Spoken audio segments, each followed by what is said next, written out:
여호와여, 위대하심과 권능과 영광과 승리와 위엄이 다 주께 속하였사오니 천지에 있는 것이 다 주의 것이로소이다. 여호와여, 주권도 주께 속하였사오니 주는 높으사 만물의 머리이심이니이다. 부와 귀가 주께로 말미암고 또 주는 만물의 주제가 되사 손에 권세와 능력이 있사오니 모든 사람을 크게 하심과 강하게 하심이 주의 손에 있나이다. 우리 하나님이여, 이제 우리가 주께 감사하오며 주의 영화로운 이름을 찬양하나이다. 나와 내 백성이 무엇이기에 이처럼 즐거운 마음으로 드릴 힘이 있었나이까? 모든 것이 주께로 말미암았사오니 우리가 주의 손에서 받은 것으로 주께 드렸을 뿐이다. 아멘. 자, 다윗의 신앙 고백이다. 어제도 말씀을 드렸고 또 수개월 전에 한번 이 예물에 관한 말씀을 우리가 나누면서 특별히 이제 예물의 청지기, 물질의 청지기다 할 수 있는 사업하시는 분들, 뭐 나머지 다른 분들도 다 그런 또 크고 작은 소명들이 있겠지만 또 현업에서 그런 이제 소명을 직면하시는 분들한테 이 말씀을 외울 만큼 묵상하고 또 기도할 때마다 이 말씀을 이제 읽듯이 암송해라 이렇게 이제 부탁을 드렸는데 예물을 이제 다윗 왕이 보면은 1절부터 5절까지 예물을 하나님께 드렸습니다.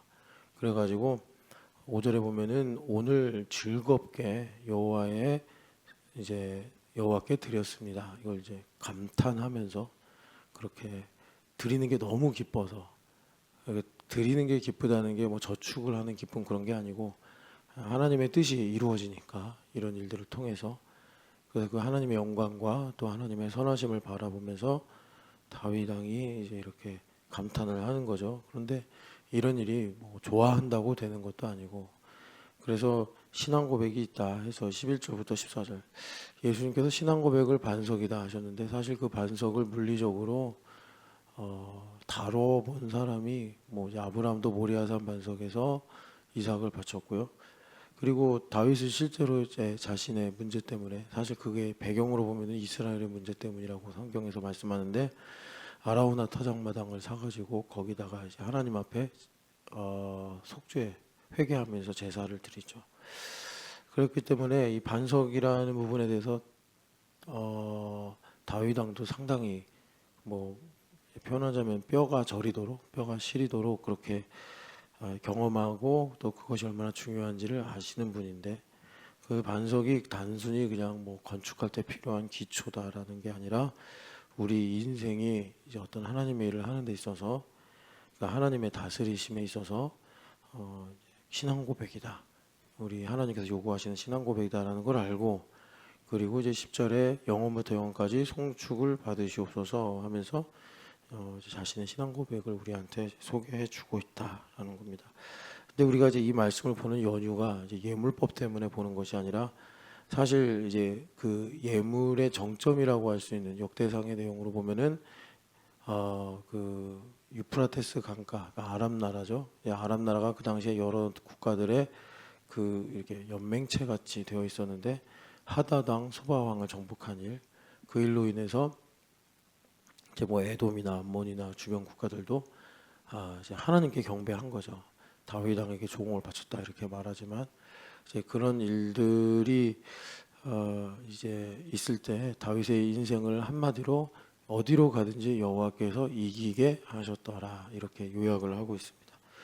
어디로 가든지 다윗을 하나님께서 이기게 하셨다라는 게, 뭘 해도 뭐 주식 같은 경우에 사기만 하면 막 콩충콩충 뛰고 애들은 공부를 엄청 잘하고 뭐 또 아파트 값도 올라가고 뭐 회사에서 연봉도 올라가고, 그런 게 아니고 이기게 하셨다라는 것은, 우리가 이기게 하셨다 그러면 되게 이제 그 말씀이 위로가 되고 나에게 힘을 주고 또 기도하고 싶어지는 이런 욕구도 주긴 하지만, 이제 정확하게는 어디로 가든지 다윗을 하나님께서 구원하셨다 이렇게 보는 게 좋다. 하나님께서 다윗을 지키셨다.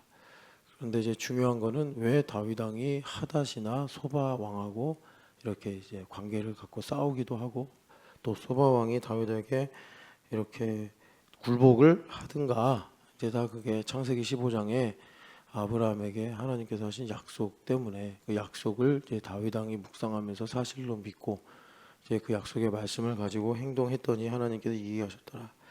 자, 이제 우리가 어떤 일을 할 때 우리는 모르는데 나도 모르게 많은 제한, 많은 한계들을 가지고 있습니다. 연결되고 결합한다. 이제 교회에서 일어나는 본질적인 현상을 표현하는 대표적인 성경 구절인데 연결되고 결합이 된다. 그걸 골로새서에서는 마디와 힘줄이다 이렇게 이제 말씀을 해요. 그러니까 이제 둘 다 그 연결되고 결합되는 걸 말하는데 이 연결되고 결합된다는 게 이제 서로 도와주는 것을 의미할 수 있습니다. 서로 이렇게 도와주는 거. 근데 그것만은 아니고 사실 그러면 뭐 성령 하나님 언급할 필요가 없어요. 예수님 승천하신 다음에 지금까지 가장 중요한 하나님의 일하심 중에 가장 중요한 건 뭐냐면 성령 세례거든요. 그래서 여러분 그 조영규 목사님이 지난주에 이번 주 주일에 그 칼럼에 대천석 신부님 소개할 때 이분이 잠깐이지만 그 교회를 개척하고 조영규 목사님이 그 천막교회 하면서 개척하던 신학생 시절에 그분을 모셔서 이렇게 교회나 학교에서 강의를 하게 했는데 그 사람은 성령 하나님을 되게 중요시하는 사람이고 그런데 애석하게도 신학생들은 거기에 대해 관심이 없었다. 뭐 그런 이야기들을 남기셨어요. 여러분 그 성령 하나님을 강조하고 성령 하나님을 믿는 것, 그러니까 성령 충만하게 사는 것이 얼마나 우리에게 중요한지는 뭐 조영규 목사님이 목회나 인격적으로나 연약함이 있으심에도 불구하고 뭐 그 모든 것이 다 옳다라고 할 수는 없지만 하나님께서 얼마나 그 일들을 중요하게 여기셨는가는 우리가 이제 순복음교회나 조영규 목사님 하신 일을 통해서 알 수 있단 말이에요. 그러니까 우리 삶에서 성령 하나님을 강조하는 거는 뭐 옛날에 영어 수고에 이런 거 있잖아요. 아무리 해도 지나침이 없다라는 식으로 그렇게 이제 중요하다. 성령 하나님을 믿고 강조하고 왜냐하면 이제 성령 시대이기 때문이다. 그래서 다윗 왕이 이제 성령 세례를 왜 하나님 주셨는가? 이걸 한국 교회는 너무 이제 개인적인 차원에서만 뭐 교리로도 그렇고 신앙적으로도 그렇고 이렇게 강조를 해요. 내가 기도를 많이 해서 성령 세례를 체험한다. 뭐 내가 은사를 받는다. 뭐 이런 식으로 아니면 뭐 구원에 대한 분명한 믿음을 갖는다. 이런 식으로. 그런데 그 성령 세례는요. 여러분 이제 고린도전서도 그렇고 에베소서도 그렇고 쭉 보시면 교회를 세우시려고 주신 거구나. 그러니까 사도행전 보면은 성령 하나님 강림하시고 그런 이제 성령 하나님의 역사가 이루어지니까 바로 교회가 세워지잖아요. 그러니까 사람들이 모여서 뭐 법을 만들고 건물을 사고 조직을 하고 백날 그래도 성령 하나님 역사하지 않으면 교회가 아니에요. 그거는 교회 비스무리하게 만들어도 영적으로 성령을 믿사오며 거룩한 공회와 성도가 서로 교통을 못해요. 거룩한 공회도 없고 거룩한 공회라는 거는 이제 거룩하신 예수님 머리 되셔가지고 우리가 이제 몸으로 이렇게 살아간다는 건데 그게 이제 성령 하나님 안 계시면 안 되는 거예요. 우리가 성령 하나님 믿어야 되는데 성령 하나님을 안 믿으면 그러니까 성도가 서로 교통하는 코이노니아도 안 되고 다 안 되는 거예요. 그래서 성령 세례를 성령으로 우리가 내주한다. 아니면 이제 물 세례랑 비교해서 성령으로 거듭난다. 뭐 이렇게도 말할 수 있고. 근데 이게 이제 중생하고도 겹치니까 거듭난다는 표현보다는 성령 하나님께서 나의 인격과 생각을 다스리신다. 그렇게 되는 거예요. 그래서 연결되고 결합이 된다. 이거는요. 그러니까 영으로 유무상통하는 거예요. 그러니까 뭐 어떻게 보면 매우 예술적인 일이다. 이렇게 표현할 수 있어요. 느낌으로 표현하면. 그래서 이런 겁니다. 성경에 대표적으로 성령으로 유무상통하는 게 뭐냐면 갈라디아서 보면 이제 갈라디아서 자체가 성령 하나님을 엄청 강조하잖아요. 그래가지고 너희가 행위로냐 듣고 믿음으로냐 이렇게 이제 믿음의 본적이 어디냐 이렇게 말씀하시기도 하는데 자 6장 1절 보면 갈라디아서 6장 1절 보면은 성령으로 성도가 서로 교통하면서 성령으로 유무상통하는 게 뭐냐 형제들아, 사람이 만일 무슨 범죄한 일이 드러나거든 신령한 너희는 온유한 심령으로 그러한 자를 바로잡고 너 자신을 살펴보아 너도 시험을 받을까 두려워하라. 아멘. 성령 하나님으로 말미암아 유무상통하게 되면 어떤 사람의 연약함이나, 여기 범죄라고 그러니까 너무 심각해지는데, 연약함이나 뭐 또 우리가 마태복음에서 보는 눈에 있는 티끌이나 뭐 또 내가 이렇게 교회 생활을 하다 보면요, 또 우리 교회 같은 경우는 이게 뭐라 그럴까, 사회적 거리가 좁잖아요. 그래서 우리 교회 되게 힘들어하시는 분도 많아요. 요즘에 이제 팬데믹 이후로 사회적 거리가 되게 중요해졌잖아요. 그래서 그게 익숙해졌어요. 뭐 심리적 거리라고도 할 수 있고. 근데 우리 교회는 성도가 서로 교통을 해야 되기 때문에 이 사회적 거리를, 그러니까 이걸 아셔야 됩니다. 뭐 우리 교회가 무조건 사회적 거리를 막 허물고 침범하는 교회는 아니에요. 근데 이게 제가 이렇게 보면은 하나님의 은혜 비례해서 가요. 그러니까 내가 교회에서 어떤 사람을 섬기고 세우는 지도적인 위치에 있다. 그러면 하나님께서 영적 사회적 거리를 나에게 허용하지 않으시고, 그런데 우리 교회는 영과 현상은 하나다 이렇게 보잖아요. 그러니까 이제 만약에 전지현 집사님이 섬기는 자리에 갔어요. 뭐 말하자면 이제 허윤실 자매가 뭐 너무 피곤하대요. 허윤실 자매. 그래서 제가 허윤실 자매한테도 해주고 싶은 말이 있는데, 이거는 물론 이제 삶이 바쁘고 힘든 일도 있지만 본인의 기질을 바꿔야 된다. 허윤실 자매는 피곤하면 으아 하고 밖으로 나가는 스타일인데, 이제 그러지 말고 골방에 들어가서 하나님과 깊은 관계를 가지면서 집 청소도 하고 낮잠도 좀 자고, 사람들 만나가지고 막 썰 푸는 것보다 30분이더라도 집에서 잠깐 오침하고, 이런 이제 완급을 좀 조절해야지 하나님께서 허위자매 쓰지. 계속 힘들고 뭐가 좀 이렇게 불편하면 나가가지고 확 이렇게 이제 한번 이렇게 훑고 들어와서 에너지를 얻고, 이런 방식으로는 안 된다. 제가 그 얘기를 해주고 싶은데, 또 저도 그렇고 윤시자매도 그렇고 동선이 잘 안 겹쳐가지고 만나서 얘기해주기가 힘들어요. 근데 여기 보면 이제 윤실자매가 만약에 이렇게 하다가 올해까지만 이제 요셉부를 섬기고, 그리고 만약에 다니엘부죠. 그리고 전재주 사님이 이제 다니엘부 선생님이 됐어요. 부장 선생님이. 그래가지고 선생님들을 섬겨야 돼. 기도도 같이 모이자고 해야 되고, 뭐 이제 행사가 있으면 사역 이제 계획도 해야 되고, 이게 섬기는 위치죠. 군림하는 게 아니라 이제 섬기는 위치예요. 그런 거는. 근데 또 부족하면 군림하려고 그래요. 외기도 안 해. 뭐 이렇게 저렇게 하면서. 여하튼간에 그렇게 될 때 이제 지현 집사님이 요 하나님께 요구받는 건 그거예요. 거룩한 거 아닙니까? 우리가 무슨 뭐 공부를 잘해서 그렇게 섬기는 위치에 서는 것도 아니고, 뭐 내가 뭐 더 거룩해서 그것도 아니잖아요. 하나님의 주권 하에 있어서 하나님께서 이제 가까이 하시려고 그런 일들 주는 거라고 우리 이미 다 이제 많이 들었잖아요. 그러니까 이제 하나님을 가까이 해야 되는 거라. 그러면 이제 말씀과 기도가 훨씬 더 늘어나야 되는 것도 요구받는 것이고, 두 번째는 뭐냐면 영적인 사회적 거리를 하나님께서 이제 가까이 불러야 되니까 이제 지현 집사님한테 요구하는 거예요. 그러면 지현 집사님이 그런 걸 이제 영적으로 이제 하나님께 요구받으면 당연히 사회적 거리로 이제 하나님께서 이제 물리적인 현상적인 사회적 거리도 좁히시죠. 그건 뭐겠어요?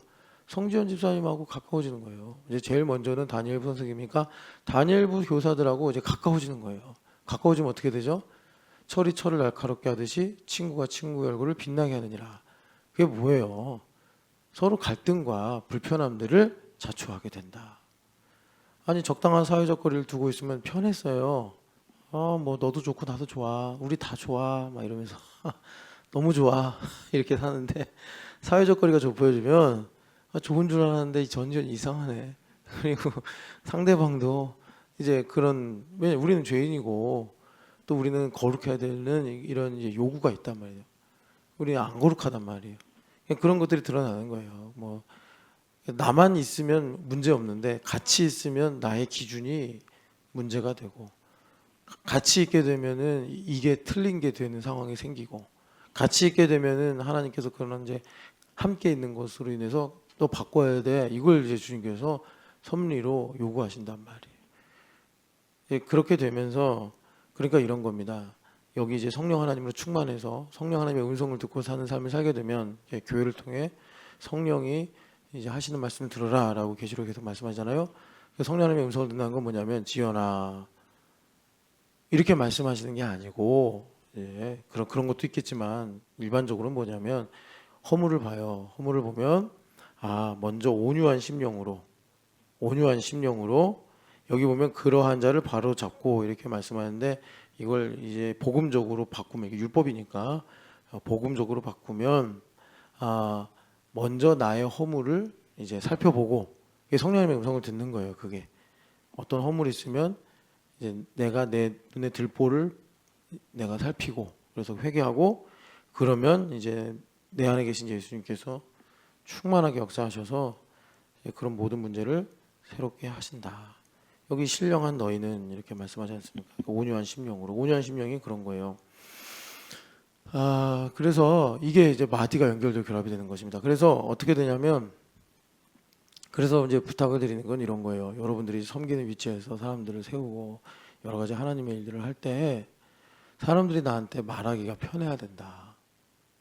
나한테 뭐라도 말할 때 되게 조심해야 되고 3번, 4번 다시 생각하다가 결국 말을 못하는 그런 분위기. 근데 그건 이제 몰라요. 그래서 이게 연결되고 결합이 돼야지 그걸 알아요, 자기가. 내가 이렇게 행동하는구나. 근데 여러분, 우리가 이제 교회됩니다 하면서 현상과 영적인 배경은 서로 이제 이렇게 상통한다. 그러니까 이게 내가 하나님을 대한 태도구나.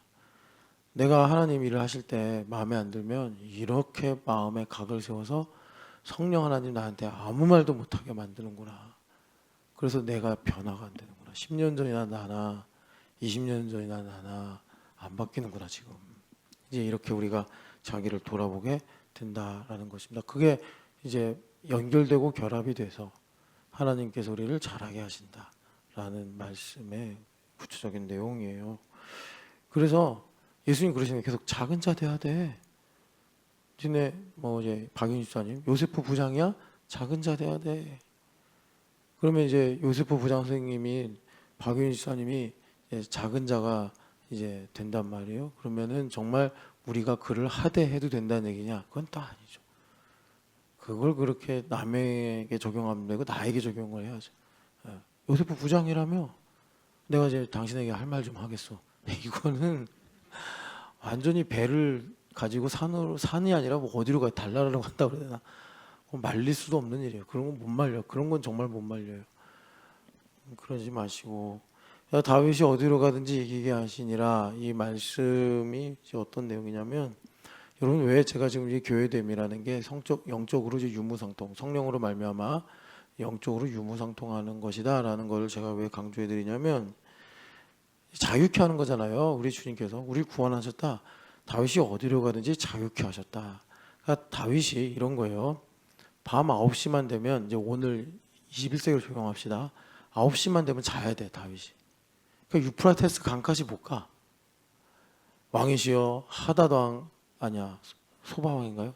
소바왕인가 아니야. 아이고 이름이 기억이 안 나. 하여튼간에 그 유프라테스 강가에 있는 그 하다데셀이 지금 우리나라가 이렇게 국력이 성장하고 또 이제 영향력을 미치는 걸 두고 위협을 느꼈는지 실투를 했는지 세력을 넓히고 있습니다.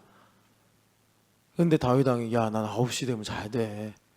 나 저기 갈릴리까지밖에 못 가. 거기 갈릴리 넘어서 어떻게 나 유프라테스까지 가냐. 야 그거 저기 알아서 하라고 그래 저 위에서.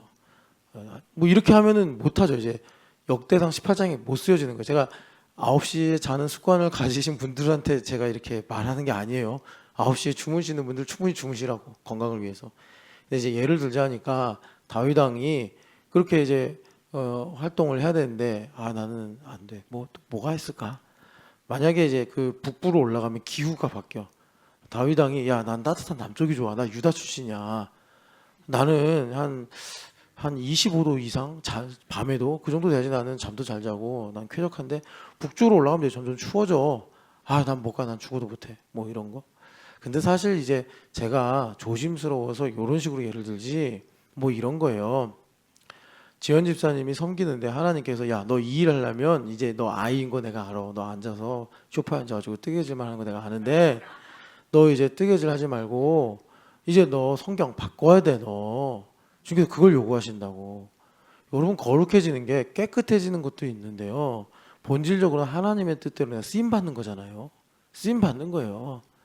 그래서 좀 이제 아래 단계로 얘기하면 너 왜 이렇게 화를 내냐 하나님께서, 너 왜 이렇게 침울해 있냐, 너 왜 이렇게 위축돼 있냐, 이제 이런 거부터 주님께서 치유도 하시겠고, 더 나아가서 이제 좀 고급반 정도 가면 기질을 바꿔. 너 왜 이렇게 네 생각만 갖고 사냐, 왜 남의 말을 이렇게 안 듣냐, 이런 거를 주님께서 이제 우리한테 변화시켜 주시는 게 이해하시니라. 그러니까 여러분 이제 그 우리 교회가 한 평균 나이가 조금 이제 높여 잡으면 40, 뭐 30대 후반 요 정도 될 것 같은데, 인생을 이제 끝까지 이렇게 쭉 보면은 한 중간에 이게 색종이 반 접듯이 중간쯤에 왔어요. 그러니까 하나님께서 하나님의 일을 이제 우리 남은 여생이 있으니까 시켜야 된단 말이에요. 그러면 느낌적으로 움직이는 사람한테는 주님께서 분석적으로 움직여야 돼, 이걸 이제 요구하신다고. 거룩이란 내용을 적용적으로 살펴보면. 그런데 느낌적으로 움직이는 사람한테는 분석적으로 이게 이제 적용을 하고 일을 해라 그러면 정죄를 받아요. 내가 틀렸다는 말이야, 뭐 이렇게 생각하고, 반대로 분석적으로 일을 하려고 하는 사람이 되게 악해 보여요.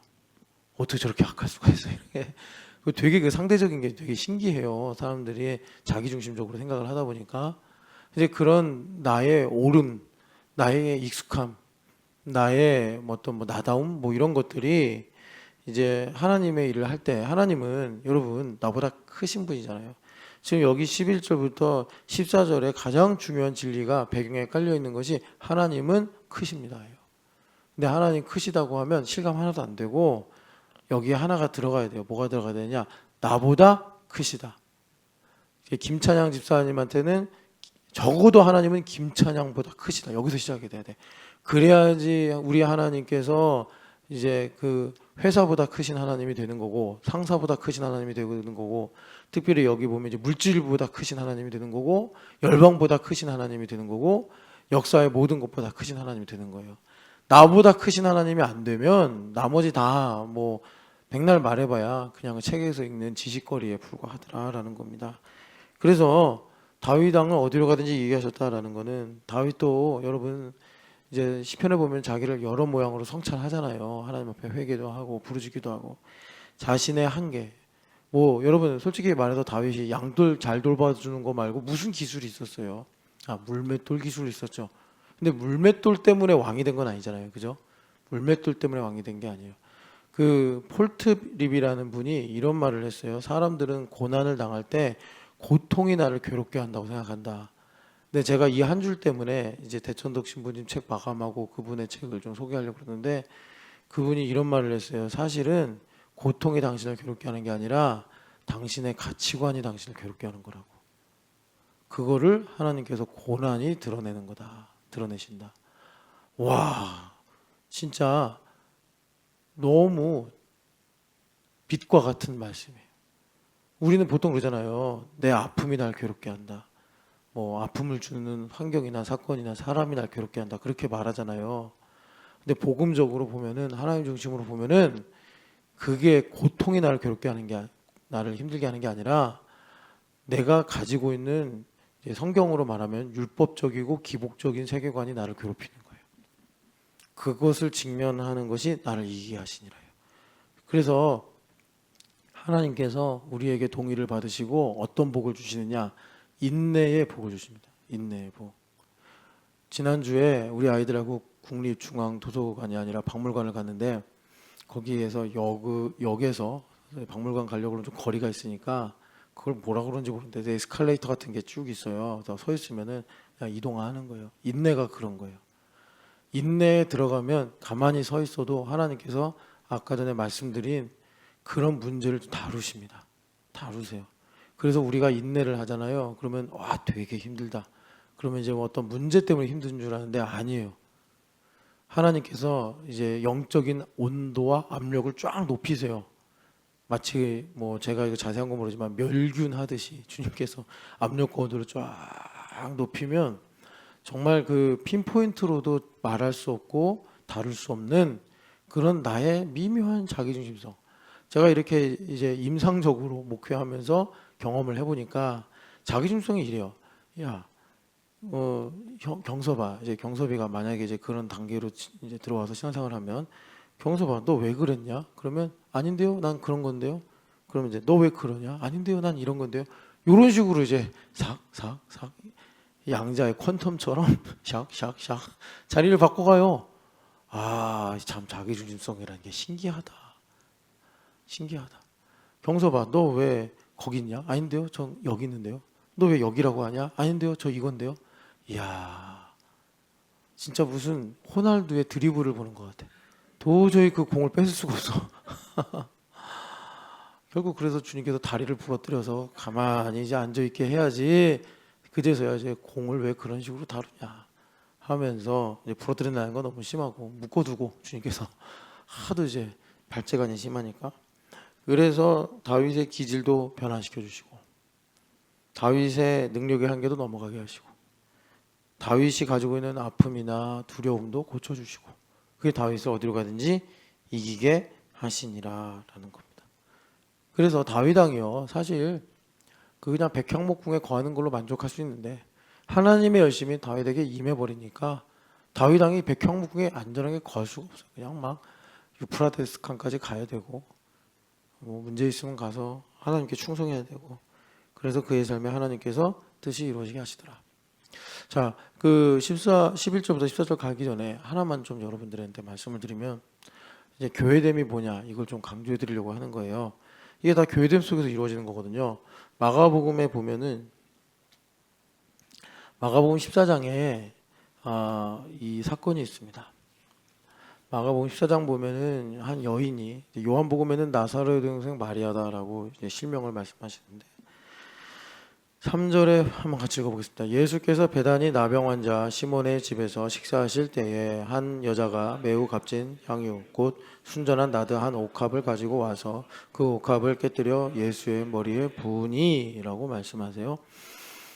그런데 이게 언제 있었던 사건이냐면 그 예수님께서 이제 죽으시기 직전 예루살렘에 입성하셔서 약 한 주간 한 주 통으로 다 못 계시고 뭐 이제 종려 주일부터 잡히시는 날까지만 계셨잖아요.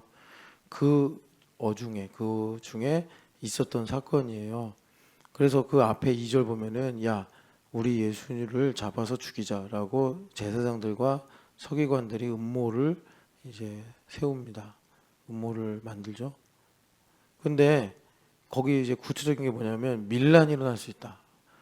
뭐 그 예루살렘이 이런 절기가 되면 전 세계에서 디아스포라들이 모이기 때문에 예수님의 명성이 또 대단하고 그러니까 자칫하다가 우리가 역풍을 맞으니 사람들 다 절기 끝나고 돌아갈 때쯤에 우리 하자 하면서 명절에는 하지 말자 이렇게 계획을 세웠으나 명절에 하죠. 이게 이제 하나님의 섭리입니다. 명절에 하지 말자 하고서 있는 중에 마리아가 예수님의 머리에 300데나리온이라고 요한복음에 구체적으로 말하죠.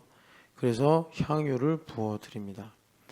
이 순간에 제자들이 여러분 아시겠지만 5절 이하를 보면은 이걸 왜 낭비하냐?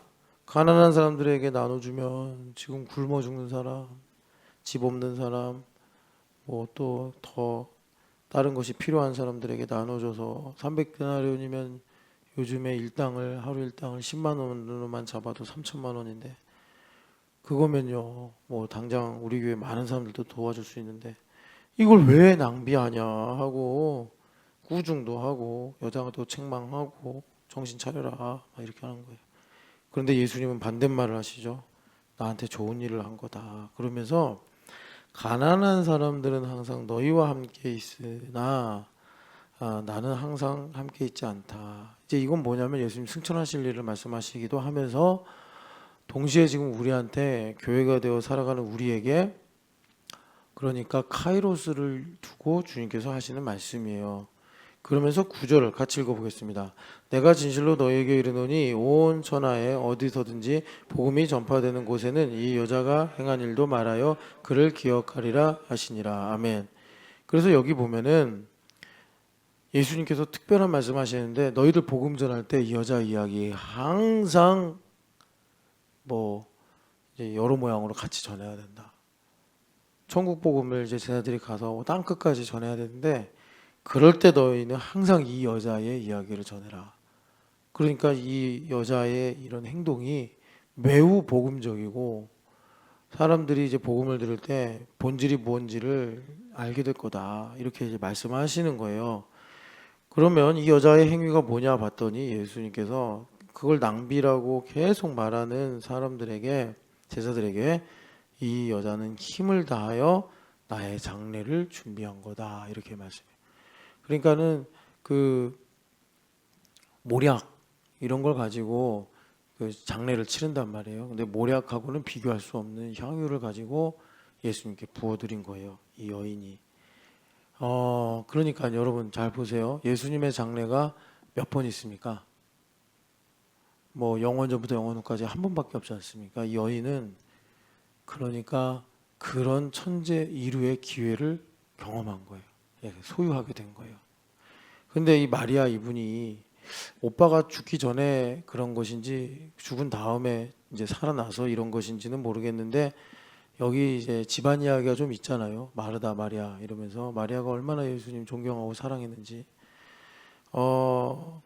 그러니까 아무도 예수님께서 지금 며칠 후에 죽으실 거라는 걸 사실은 믿지도 않았고 생각도 못했어요. 근데 이 여인이 예수님께 받은 은혜가 너무 크니까 나한테 가장 소중한 게 뭘까 해가지고 이걸 갖고 어떻게 하면 예수님을 가장 아름답고 거룩하게 섬길 수 있을까 했는데, 사실 이걸 환전해서 돈으로 갖다 드리면 그 일반적으로 이제 그럴 수 있다 싶은데, 이 여자는 한 걸음 더 나가서 그냥 예수님께 부어드리자, 예수님께 부어드리자 해가지고 그렇게 한 거예요. 근데 예수님께서 그걸 하나님 중심으로 말씀하시기를 나의 장례를 준비한 것이다 이렇게 말씀한단 말이죠. 그러니까 여러분, 우리 인생의 답은 예수님을 사랑하는 거예요. 우리는 내가 잘하는 게 답이다 이렇게 생각을 해요. 내가 열심히 하고 내가 잘하고, 그래서 이제 뭐 내가 보기에 흡족하면 잘했다 생각하고 내 계획대로 안 되면 못했다 이렇게 생각하잖아요. 그런데 이 마리아가 이제 복음과 함께 예수님께서 전파돼야 된다라고 하신 그 메시지가 뭐냐면, 예수님을 사랑하는 것이 답이고, 그럼 예수님을 사랑하는 것이 뭐냐? 예수님 사랑해요. 막 눈물 흘리고. 물론 그것도 예수님 사랑하는 건데, 예수님 사랑하는 건요, 예수님께 순종하는 거예요. 그러니까 이제 이거를 좀 더 이제 나눠서 말하면, 내 안에 예수님 계시잖아요. 그 예수님으로 충만해서 예수님께서 말씀하신 대로 내 말을 듣고 행하는 자라야 이게 나한테 이루어져야 돼요. 예수님으로 충만해서 내가 어떤 상황에 있을 때 이럴 수도 있고 저럴 수도 있지 않습니까? 전도서의 기준으로 보면은 좋을 수도 있고 안 좋을 수도 있고, 내가 원하지 않은 일을 할 수도 있고 원하는 일을 할 수도 있지 않습니까? 그런데 우리는 원하지 않은 일을 하면 열받고 원하는 일을 하면 좋단 말이에요. 그걸 진리라고 생각한다고. No, 진리는 예수 그리스도예요. 그래서 내가 예수님으로 만족하면 안 좋은 일을 하면서도 즐거울 수 있고 좋은 일을 하면서도 즐거울 수도 있는 거예요. 그래서 내가 예수님으로, 내가 안 좋은 일을 한다고 해서, 안 좋아하는 일을 한다고 해서 내가 지금 기분이 나빠. 그러면 나에겐 너무나 적실한 상황이죠. 안 좋아하는 일을 하니까 열받죠. 화가 나죠. 뭐 또 똑똑한 척하면 이제 틀렸다라고까지 얘기하겠죠. 그런 게. 근데 이제 성령 하나님의 음성을 듣는 거 아까 얘기했잖아요. 그런 일을 가지고 성령 하나님이 뭘 가르치시는 거예요? 너 예수님으로 안 충만해? 이걸 말씀하시는 거 아닙니까? 결국 우리가 어떤 사람이 원수인데 그 원수를 미워해. 흑암에서 당연한 이치죠. 그러니까 성경에서 눈은 눈으로 이는 이로 이렇게 말씀하신 거예요. 흑암에서는 미움이 기본값이니까, 하늘나라에서는 미움이 없어. 사랑이 기본값이야. 미움이 없어. 어둠이 없어. 하나님께는 어둠이 조금도 없으시대. 그러니까 우리가 그 원수를 만났을 때 내가 속상하고 스트레스 받고 정죄받는 건 무슨 문제예요? 내가 예수님으로 충만하지 않다. 이걸 성령 하나님께서 나에게 말씀하시는 거예요. 그걸 내가 깨닫는 게 음성을 듣는 거예요. 내가 안 좋아하는 일을 해요. 좋아하지 않는 일인데. 그런데 그 일을 하면서 내가 스트레스를 받아. 이 세상에서는 당연히 그렇죠. 안 좋아하는 일을 하니까. 그런데 천국에서는 안 좋아하는 일을 해도 감사요, 안 좋아하는 일을 해도 은혜요. 예수님 겟세마네 동산의 기도 왜 우리한테 보여주셨을까요? 그냥 밤이 맞도록 기도하셨다가 잡혀가셨다 이렇게 한 줄로 끝나도 되는 거를 굳이 베드로, 야고보, 요한을 데려가셔서 이 사람들 깨워 가시면서 주님께서 땀방울이 피피지 되기까지 기도하셨다라는 걸 왜 그렇게 우리한테 구구절절 미분하듯이 보여주시겠어요? 천국에는 이런 거다라고 하시는 거예요. 여러분, 땀방울이 핏빛이 되기까지 예수님도 싫어하셨다고 십자가에 달려 죽으시는 거. 그런데 그것도 감사로, 그것도 아멘으로 가는 게 천국이라는 거예요. 주님께서 이 땅에서 하나님의 영광을 위해서. 그런데 예수님께서 하기 싫은 일이 그냥 우리들처럼 상대적인 일로 하기 싫은 일이 아니었고 절대적 기준으로 하기 싫은 일이었잖아요. 그게 왜 그런 거죠? 저주를 받아 아버지와 끊어지는 걸 싫어하시는 거예요. 그러니까 지당이 옳은 말씀인데 아버지의 뜻이 이상하게 나랑 너랑 이제 끝이다 이렇게 이제 말씀하시니까 이제 예수님 다 아시죠? 왜 그런지. 우리를 구원하시려는 하나님의 사랑 때문이죠. 그러니까 예수님께서 그것 또한 아멘으로 받아가시는 거예요. 예수님께서 아버지로 충만하시니까 그것이 아멘이 되듯이 우리도 예수님으로 충만하면 이제 우리 교회가 여러분 인생의 하프를 넘어가고 있단 말이에요. 그러니까 주님께서 이걸 요구하신다고. 어디로 가든지 이기게 하시려고, 자유케 하시려고, 이제는 나의 반대 성향을 주님 드러내시면서 나로 자라게 하시려고, 그리스도의 장성한 분량으로 자라게 하게 하시려고 주님께서 그런 일들을 하시는 거예요. 그래서 여러분, 순종이 답입니다. 순종이 예수님을 사랑하는 거예요. 순종을 어떻게 하는 거냐? 내가 듣고 야 예성아 과자 사와라. 네, 이게 순종이 아니에요. 담비야 너 새벽 예배 나와라. 네, 그 담비 수준에서 그게 순종이에요. 근데 담비에게 순종은 뭐냐면 정확하게 말하면 담비 이제 4학년이니까 잘 들어. 김담비 너 4학년이니까. 자 4학년 수준의 순종이 뭐냐면 자 새벽 예배 나와. 너무 좋아. 너 그 마음이 들어와야 돼 지금. 새벽 예배 나왔는데 아 목사님 주말 캠프는 해야 되고 어제 보배도 나가고 소문을 듣다 하니 가빈이도 나오고 규화도 나오고 아 이건 내 체면에가 안 나갔었고 이름도 담비인데 나가야지 해가지고 이제 수요일날 새벽 예배 왔단 말이에요. 김담비가. 그리고 그러면 어떻게 되겠어요? 내일 안 나와요. 담비는. 왜? 아 힘들게 나가줬잖아요. 이제 목사님 나오라고 해가지고 내일은 자야지. 그런데 담비가 정말 이제 순종하는 딸이 된다. 예성이도 잘 들어. 순종하는 딸이 된다. 이거 뭐냐면 나오니까 너무 좋은 거예요. 새벽 예배. 뭔지 모르게 좋은 거예요. 이거 달란트 시장도 아니고 뭐 얘네들이 그렇게 오매불망하는 해외 아웃리치도 아니야. 뭐 지금 뭐 이거 나온다고 해서 내일부터 이제 우리 워싱턴 가자 이것도 아니에요. 근데 새벽 예배 나오니까 정말 할아버지가 지어준 이름대로 담비가 내렸어 마음에. 내일도 나오고 그게 순종이에요, 여러분. 아빠 나 내일도 새벽 예배 데려다줘. 수지가 지난주에 그랬잖아요. 근데 저 1학년에 한 개죠. 1학년에 한 개. 그 담비 수준의 4학년 수준의 그게 순종이에요. 야 이거 새벽 예배 아빠 나 새벽 예배 너무 좋아. 옛날에 유아가 한때 그랬어요. 엄마 나 새벽 예배 좀 데려가자. 근데 엄마가 아니야. 유아제 그런 기도도 안 해. 옛날에는 새벽 예배 나오게 해주세요. 일주일에 한 번 나오게 해주세요. 그러더니 유아가 그런 거 안 해. 예, 여러분 물 들어왔을 때 놓줘야 돼요. 애들 잘 가르쳐야 된다고. 그래서 순종이란 뭐냐? 예수님으로 충만한 거예요. 예수님으로 충만해서 여러분 율법적으로 말하면 물이든 불이든 가리지 않고 가는 거예요. 그러면 어떻게 됩니까? 두려워 말라. 놀라지 말라. 너는 내 것이라. 내가 너를 지명하여 불렀나니 넌 내 것이라. 물 가운데 들어가도 물이 너를 침몰시키지 못할 것이요 불 가운데로 가도 불이 너를 삼키지 못하리라. 물불 안 가리고 가는 거예요. 나는 원래 물인데 불로 가는 거고 난 불인데 주님께서 어디든지 함께 하시면서 이기게 하시니라. 불인데 물로도 가고 막 그러는 거예요. 여러분 그렇게 인생에서 하나님께 순종을 드리시는 은혜가 있기를 축복합니다. 그래서 그게 뭐냐 여러분 주님께서 이제 이런 순간에 뭘 제자들한테 가르치시냐면 우리는 그래요. 자 지금 현안이 뭐예요? 가난한 자를 돕자 이거 아닙니까? 가난한 자를 제일 잘 도울 수 있는 방법은 순종이란 말이에요. 향유를 부어드리는 순종이라고. 그런데 우리가 믿음의 눈이 열리지 않아서 현상 이면에는 영적인 배경을 모르면 순종할 수 있는 기회를 놓쳐버린다니까. 예수님의 장례를 내가 인류 대표로 섬길 수 있는 기회를 놓친단 말이에요. 그게 교회가 돼 살아가는 거거든요. 그래서 세월을 아끼라 때가 악하니라. 그 세월을 아끼라라는 것을 여러분 우리가 많이 들었잖아요. 기회를 붙잡아라 이거예요. 기회를 붙잡아라. 그러니까는 여러분들 다 예수님 사랑하고 믿으시니까 여러분들 인생에 예수님의 장래가 있다면 왜 어찌 안 섬기겠어요 우리가? 예수님의 장래가 있다면 우리가 왜 상주 노릇을 안 하겠냐고. 이제 부활하실 거긴 하지만 예? 그런데 우리가 그냥 깜깜이 속에 있으니까 그런 기회들을 그냥 내 눈앞에 놓치는 거예요. 주님께서 복음이 증거되는 곳에 이 마리아의 일을 항상 너희들 전해야 된다. 사람들은 자 가난한 자들을 섬겨야 돼. 이거 하나님 뜻이야. 가난한 자들 섬겨서 전도도 해야 되고 또 이렇게 하나님 영광을 나타내야 돼. 그러는데 그러려면 니들이 돈을 모아서 사람들에게 나눠준다. 이렇게만 생각하는데 아니다. 순종이다 얘들아. 순종을 하면 주가 일하신 애가 된다. 그러면 다윗이 어디로 가든지 이기게 하시니라. 주님께서 일들을 하신다.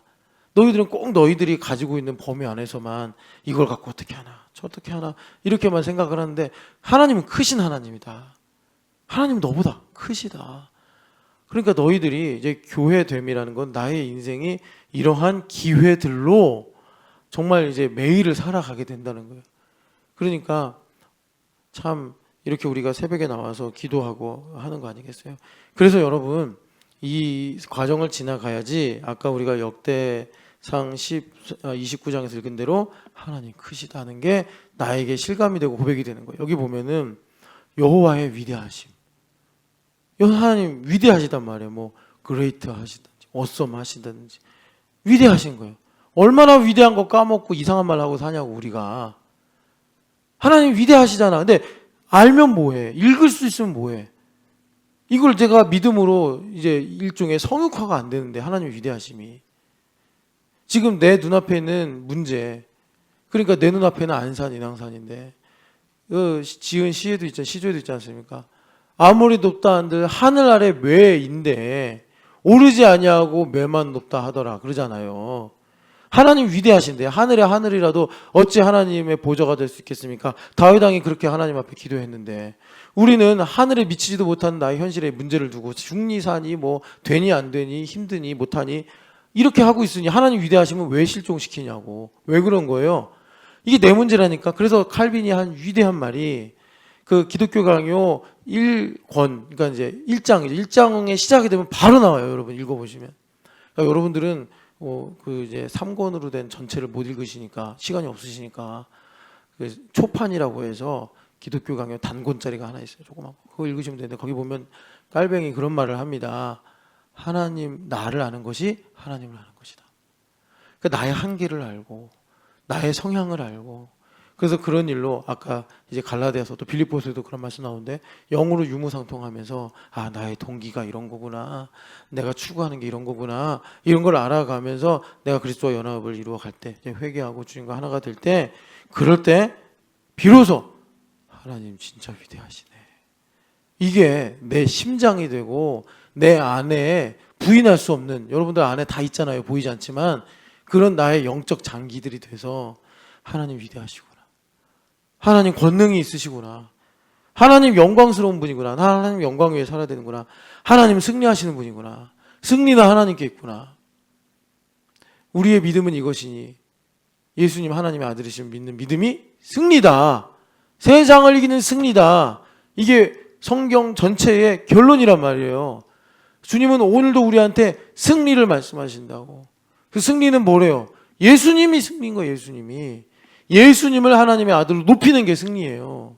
그러니까 우리는 예수님을 발견하면 곧바로 승리라고. 예수님은 어떻게 발견한대요? 물과 피와 성령이 증언이다. 진리다. 그래서 성령 하나님께서 물과 피를 증언하신다. 물과 피가 뭐예요? 인생이에요. 인생. 그래서 예수님 인생 끝났을 때 물과 피가 쏟아져 나온 거란 말이에요. 인생이라고. 오늘 나의 인생이 어제 뭐 그제 이전에 오늘 나의 물과 피가 예수님이구나. 그러면 승리라고 세상을 이기는 거라고. 예수님 봐야 된다고. 그래서 승리가 하나님께 있고 위험이 다 주께 속해 있으니 우리가 여기로 가지 않으면 이거 우리가 신앙 고백으로 내 걸로 만들지 않으면 이게 나의 인생의 반석이 되지 않으면 물질 청지기 안 돼요. 이게 물질 청지기가 이게 여러분 자본주의 사회라니까 우리가 물질 청지기 되면 말하자면 이 자본주의 사회에서 헤게모니를 잡는 거예요. 패권을 잡는 거라고. 이 일이 원수마귀가 내주겠어요? 지한테 전하는 사람한테나 주려고 하지. 지 거라고 주장하면서 우리가 하나님을 우리 주인이라고, 예수님 우리 주인이라고 고백하면 이제 이 문제로 우리한테 대단한 이제 씨름이 시작이 되는 거예요. 그러니까 우리가 반석 위에 집을 쳐야 되는데, 그러려면 다윗이 어디로 가든지 이기게 하시니라, 이게 나와야 된다고요. 그게 뭐냐? 다시 한번 말씀을 드리면, 내가 가지고 있는 여러 가지 이제 기질이나 뭐 지난 일이나 이런 걸로 인해, 여러분 이거는 성경에서만 하는 말씀이 아니라 심리학에서도 그런다고. 우리 다 그런 것 때문에 말하자면 내가 뭘 미루는 습관이 있어. 담비야 방 정리해라, 담비가 미뤄. 숙제해라, 담비가 미뤄. 너 이제 세수하고 자라, 또 미뤄. 그게 게으름이 아니라 그 미루는 게 두려움이래요. 두려움. 제가 그걸 저장을 해놨어야 되는데, 그 강의를. 어떤 분이 있는데 이분이 사업이 망해가지고 쫄딱 망해서 아무것도 못하는 상황에서 재기를 해야 되는데, 자기가 그렇게 하다가 다시 일어서게 된 걸 보니까 자기 안에 미루는 습관이 두려움 때문에, 나중에 살펴보니까 그게 이제 뭐 심리학적으로도 맞는 말이었다, 이런 이제 강의를 제가 들었는데, 미루는 거예요. 미루는 거. 이제 그런 것들을 발견하는 거예요. 나는 왜 이 일로 이렇게 정죄를 받을까? 나는 왜 이런 어떤 패턴이 있을까? 그래가지고 그런 일들로 내가 이제 하나님의 뜻과 이제 비추어서 나를 발견하게 되는 거죠. 주님께서 그걸 넘어서게 하는 거예요. 그렇게 될 때, 진짜 인간이 그렇게 될 때야 하나님 위대하시구나, 그렇게 되는 거예요. 하나님 위대하시구나. 우리는 이제 하나님 위대하시다를 언제 말하냐면, 필요할 때. 내가 뭘 해야겠는데, 어떤 문제를 해결해야겠는데, 하나님 위대하셔야지 이 문제가 좀 안전하게 해결되겠어. 그러면 이제 하나님 위대하시다고 얘기하는데, 그거는 모래 위에 지은 집하고 똑같아요. 당장 내 상황이나 여러 가지 문제로 탕류가 닥치면 하나님 위대한 거 다 그냥 흔적도 없이 사라져.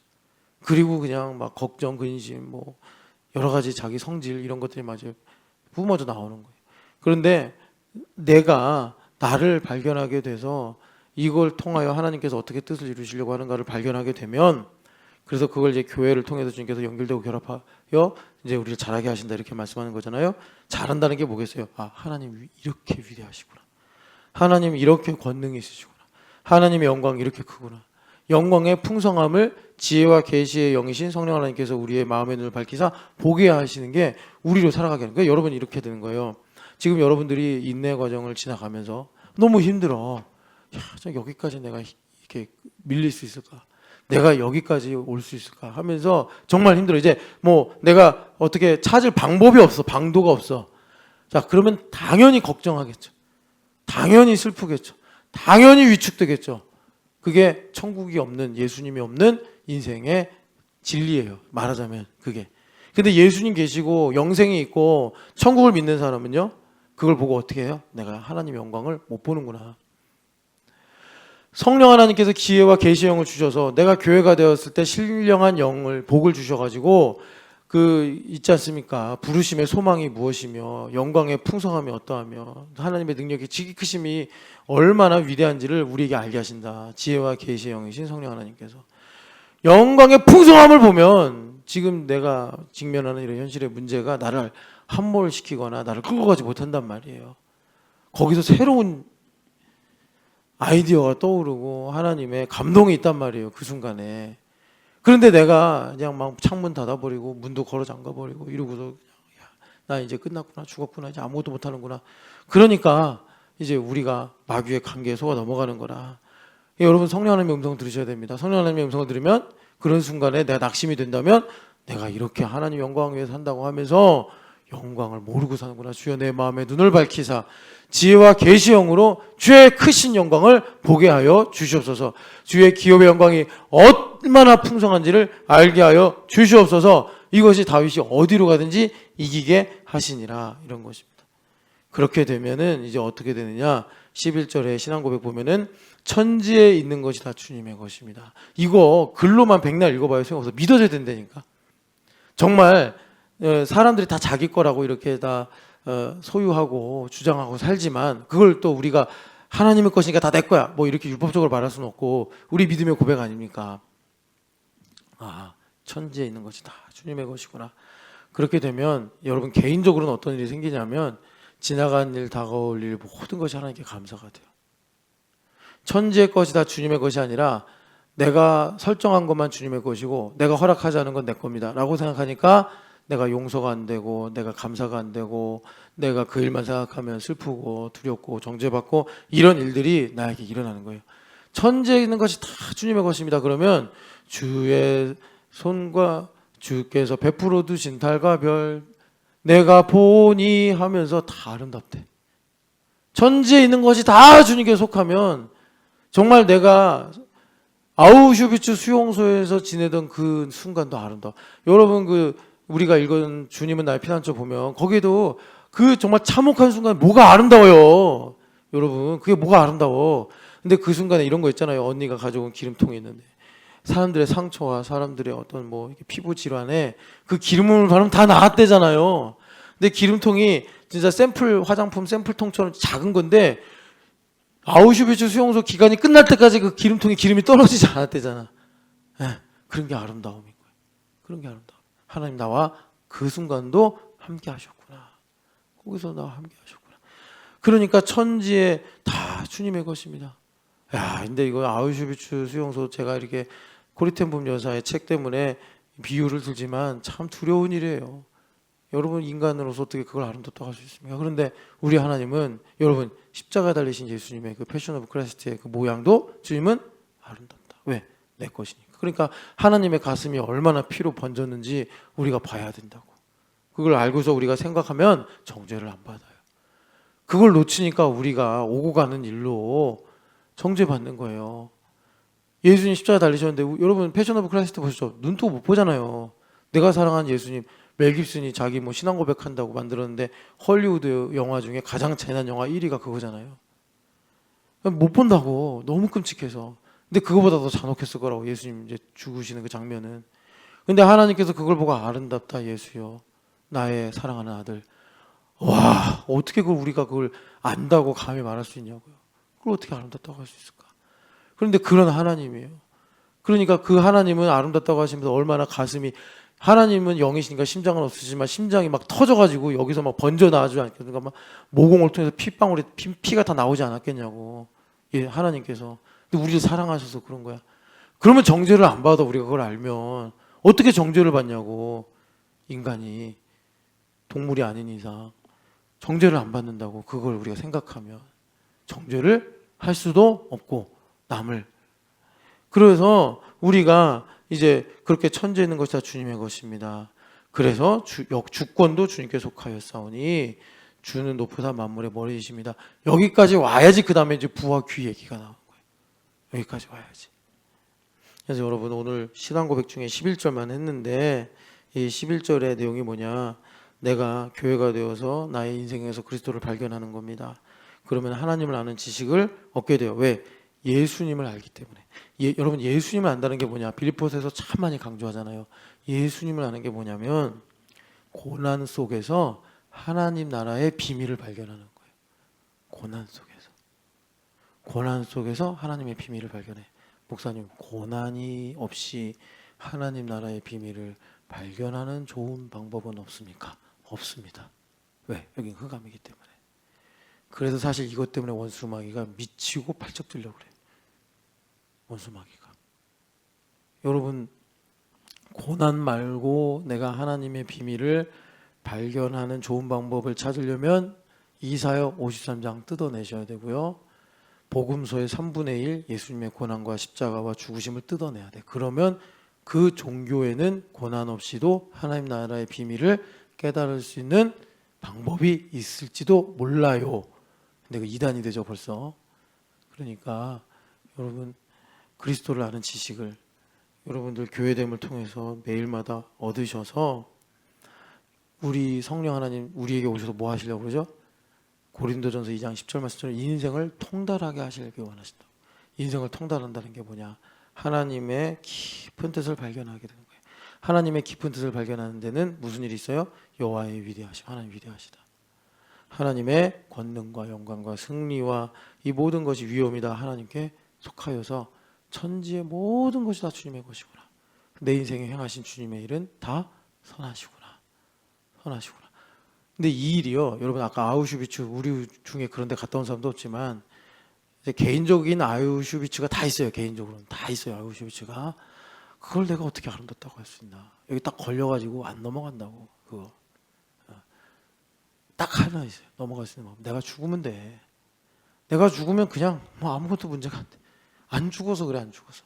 그래서 예수님을 믿으면 죽게 하시는 은혜가 있으며, 내가 죽어서 끝나는 줄 알았는데, 여러분 다 믿으시죠? 죽음이 끝 아닌 거 믿으시죠? 죽음은 문이래잖아요. 문 열고 나가는 거예요. 어디로요? 영혼의 세계로. 예. 이 현실에도 마찬가지요.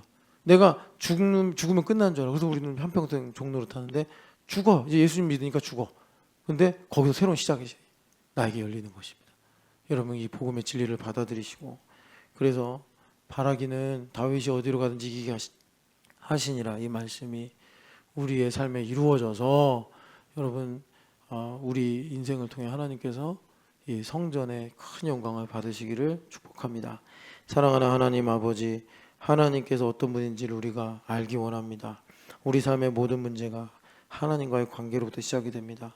하나님은 참으로 위대하시고 하나님께 권능이 있으며 하나님은 영광스러우셔 영광을 받으시는 분이요 승리의 하나님이시며, 또 하나님은 위엄을 모두 가지고 계신 분입니다. 하나님, 이것을 우리가 신앙으로 고백할 때 나의 인생의 모든 것이 다 하나님의 것이요 다 하나님의 주권으로 말미암은 것을 고백합니다. 하나님, 예수님으로 충만하게 하여 주시옵시고, 어떤 일을 선택할 때 하나님 아버지 교회가 돼서 이것이 나를 위해 하는 일인가 하나님을 위해 하는 일인가, 하나님을 위해 하는 일로서 우리가 깨닫고 알아 하나님, 내가 연결되고 결합이 되어 자라가게 되는 은혜를 매일마다 누리게 하여 주옵소서. 그래서 마리아가 예수님을 너무나 사랑해서 하나님 베드로도 못한, 누구도 못한 장례 준비를 미리 한 것처럼 우리도 그런 인생의 기회를 놓치지 않고 주님을 영화롭게 하는 교회됨의 인생 살게 하여 주시옵소서. 부활하신 예수님의 이름으로 기도합니다. 아멘.